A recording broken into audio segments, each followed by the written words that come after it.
안녕하십니까 여러분. 알고 먹으면 더 재밌다 장백준입니다. 여러분, 짬뽕이라 하면 어떤 게 떠오르시나요? 아마 대부분 이 빨간 짬뽕이 생각나실 텐데요. 그런데 이런 빨간 짬뽕 말고도 일본에도 짬뽕이 있다는 거 아시나요? 바로 우리가 나가사키 짬뽕이라 부르는 짬뽕인데요. 아마 이 제품화된 나가사키 짬뽕도 보셨을 거고, 요즘은 이자카야에서도 종종 판매하고 있는 메뉴라서 아마 인지도는 꽤 높을 것으로 생각됩니다. 이 나가사키 짬뽕, 우리나라의 짬뽕과 유사한 점이 굉장히 많은데요. 우선 이름부터 똑같고요. 이 일본의 짬뽕도 일본식 중화 요리이면서 사용하는 재료가 육해공을 가리지 않는다는 점도 비슷하죠. 짬뽕이란 말이 이것저것을 뒤섞었다는 의미를 가지는 것마저도 똑같습니다. 그렇다 보니까 일본에서 짬뽕은 술을 섞어 마시는 폭탄주라는 의미를 가지고 있기도 하고요. 우리나라에서도 옛 기사를 확인해보면 짬뽕을 폭탄주의 의미로 사용했다는 것도 확인할 수 있는데요. 이렇듯 한국의 짬뽕과 일본의 짬뽕 굉장히 유사하게 닮아있는 걸 알 수 있는데요. 과연 둘은 무슨 관계가 있는 걸까요?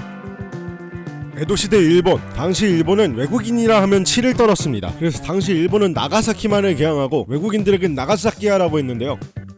예, 죄송합니다. 아무튼 나가사키는 일본의 유일한 개항지였고 외국의 문물들을 많이 받아들이던 곳이었죠. 이런 배경으로 포르투갈에 영향받은 튀김 요리인 덴푸라나 나가사키 카스테라 같은 요리도 유명하죠. 이렇게 나가사키는 외부와의 교류가 있던 곳이었고, 따라서 중국의 영향을 받은 짬뽕이 탄생하게 되는 바탕이 되기도 하는데요. 나가사키 짬뽕은 중국 푸젠성의 요리를 베이스로 하고 있는데, 나가사키의 중화식당 사카이로의 창업자 천핑순이 가난한 유학생들의 배를 채워주기 위해서 본인의 고향이었던 푸젠성의 국수 요리를 바탕으로 요리를 하나 만드는데요. 그 요리의 이름이 바로 시나 우동이었고요. 이것을 나중에 짬뽕으로 개명을 해서 일본 전체에 퍼져나갔다는 게 정설인데요. 시카이로의 설립일이 1899년이었고 짬뽕이 만들어진 지 100년이 넘었다는 것도 알 수 있었습니다. 그런데 이 짬뽕의 어원은 불명확합니다. 우선 여러가지 설이 있는데요. 이 중에서 많이 설명되는 건 두 가지입니다. 먼저 푸젠섬 방언 기원설인데, 우리나라에선 이 설이 가장 널리 퍼져 있더라고요. 중국어 밥 먹었냐를 칠판이라고 읽는데 푸젠섬 방언으로는 샤뽕이라고 했고, 이것이 와전되어서 짬뽕이라는 요리명이 되었다는 설인데요. 실제 푸젠섬 발음으로는 찌아뽕에 가깝게 들리긴 합니다. 일본에서도 이 설이 있기는 한데요. 제 생각에 좀 더 설득력 있는 설은 한자 참팽기원설이 좀 더 설득력 있는 것 같더라고요. 이 참과 팽, 찌를 참과 끓일 팽인데요. 찌를 참에는 찌르다는 뜻 말고도 중국에서는 썩다는 뜻으로도 쓰는데요. 그래서 바이두백과를 살펴보면 정말 썩다라는 의미를 가지고 있었고요. 참팽을 중국식으로 발음하면 짠펑에 가깝게 발음이 되더라고요. 중국 요리가 기원이기도 하고 현재에도 짬뽕이 무언가의 뒤섞인 모양새를 의미하는 말로 쓰이다 보니까 저는 이 참팽기원설이 가장 설득력 있게 느껴지더라고요. 아무튼 이렇게 탄생한 나가사키 짬뽕은 일본 남부 규슈 지방을 기점으로 일본 전체로 퍼져나가서 현재는 링거헛이라는 나가사키 짬뽕 전문 체인도 등장하고 이렇게 대중적인 요리로 자리잡게 되었습니다.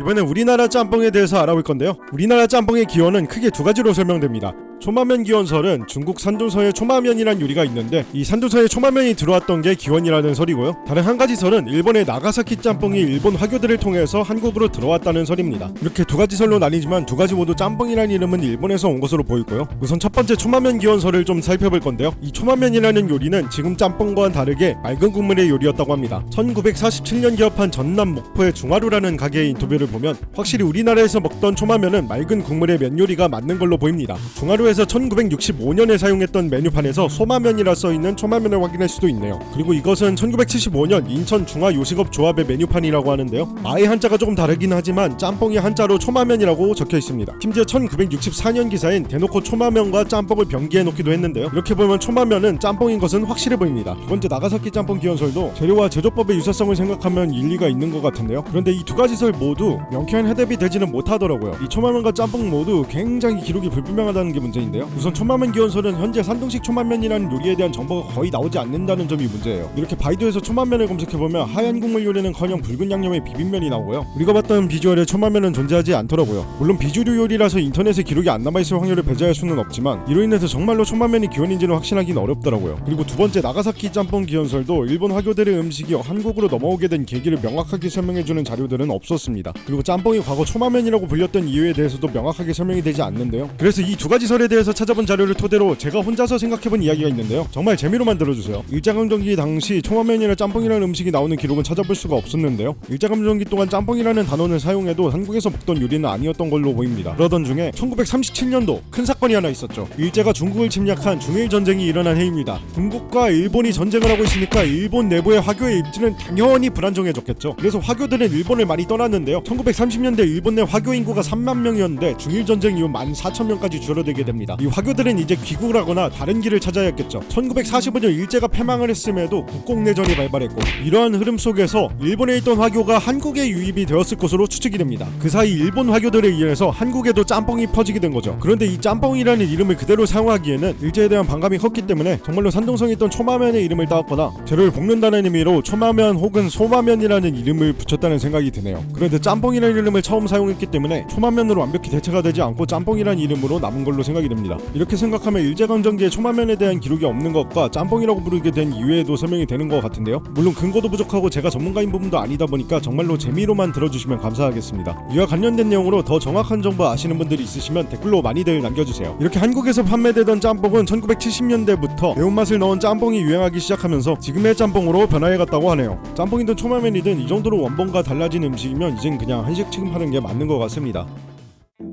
자, 이제 요리를 할 건데 오늘 할 건 나가사키 짬뽕입니다. 우리가 먹는 짬뽕이 얼큰하고 시원한 맛이면 일본의 짬뽕은 고소하고 부드러운 맛이 좀 더 강해요. 사용한 재료는 앞에 화면을 참고해주세요. 우선 돼지고기부터 썰어볼게요. 어떤 부위를 사용하든 상관없는데 지방이 좀 있는 부위가 좋고요. 삼겹살 쓰면 기름탕이 되니까 저는 목살로 준비했고요. 앞다리살, 뒷다리살 상관없습니다. 먹기 좋게 길게 썰을수록 메뉴는 같이 잡기 편하니까 길쭉하게 썰어줬고요. 양배추 한 통 샀는데 평소보다 큰 게 온 것 같아요. 거의 제 대가리만 합니다. 다 쓸 수는 없으니까 반으로 잘라서 이게 넘어가네. 아무튼 이걸 한입 크기로 썰어서 7-80g 정도 준비했습니다. 채소는 이거 말고도 숙주도 넣을 거고요. 채소를 추가로 넣는다면 당근이랑 목이버섯을 많이 넣습니다. 그 외에도 여러분 취향대로 넣어주시면 좋아요. 그리고 해동해 놓은 비린내 믹스랑 냉동새우를 좀 준비했고요. 그리고 어묵은 좋아하는 걸로 준비해주시면 되는데요. 양도 원하는 만큼만 준비해주시면 돼요. 원래 일본에서 넣는 어묵은 이 가마복고라고 하는 분홍색 어묵을 사용하는데요. 한국에서도 구할 수 있으니까 원작 재현을 충실히 하시고 싶으신 분은 이걸 구해서 사용해주시면 돼요. 그리고 숙주나물 저는 100g 정도 준비했는데요. 숙주는 아무리 많이 넣어도 숨 죽으면 클로킹 해버리니까 정말 양껏 넣어주셔도 상관없습니다. 육수 먼저 끓일게요. 물을 400ml 넣어주시고요. 진간장을 1테이블스푼, 미림도 1테이블스푼, 굴소스 약 10ml 넣어주시고요.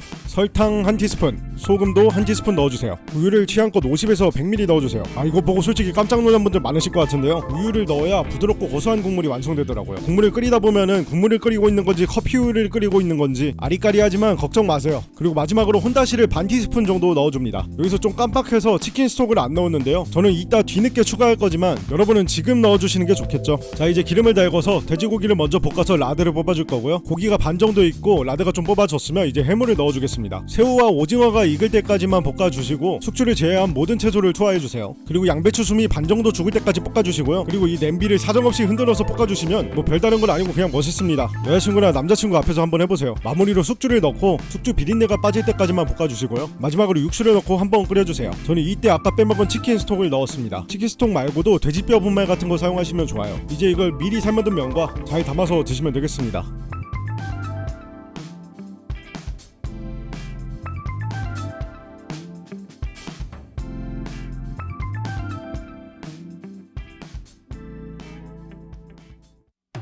사용한 면은 한국에서 판매되는 중화면을 사용했는데 이런 나가사키 짬뽕 전문 면도 있으니까 참고하시고요. 자, 이제 한번 먹어보겠습니다.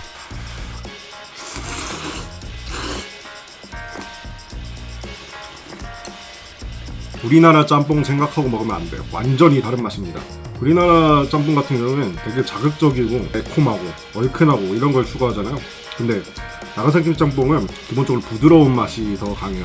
구독을 할게 고춧가루나 고추 같은 날카로운 맛을 내주는 재료 없이 돼지기름, 닭육수, 해산물을 이용하다 보니까 그 기름의 맛과 깔끔한 해산물 육수가 뒤섞여서 더더욱 부드럽게 느껴지는데요. 거기에 우유까지 넣었으니 날카롭게 느껴질 수 있는 맛이 전혀 없죠. 그렇다고 한국인 입맛에 안 맞는 그런 요리는 아니고요. 편안한 맛을 추구할 때 먹으면 좋은 그런 요리입니다. 우리가 먹던 봉지라면 나가사키 짬뽕은 해물 들어가고 흰 국물이다 말고는 공통점이 없습니다. 그런 맛을 기대하고 드시면 안 돼요, 절대. 이런 부드러운 맛이 조금 물린다 싶을 때는 이렇게 후추를 왕창 넣어주면은 느끼한 맛도 잡아주고 풍미도 확 살아나더라고요. 야, 이 친구 대항해 시대를 괜히 만든 게 아니야. 오늘은 이렇게 짬뽕의 역사를 알아보고요. 나가사키 짬뽕도 한번 만들어봤는데요. 우리가 평소에 먹던 짬뽕과 다르게 부드러운 맛을 추구하는 이 나가사키 짬뽕. 나가사키에 쉽게 가보지는 못하니까 집에서 한번 시도해보시는 거 추천드립니다. 오늘도 재밌게 봐주셨다면 구독과 좋아요 한번 부탁드리고요. 지금까지 장백준이었습니다. 시청해주셔서 감사합니다.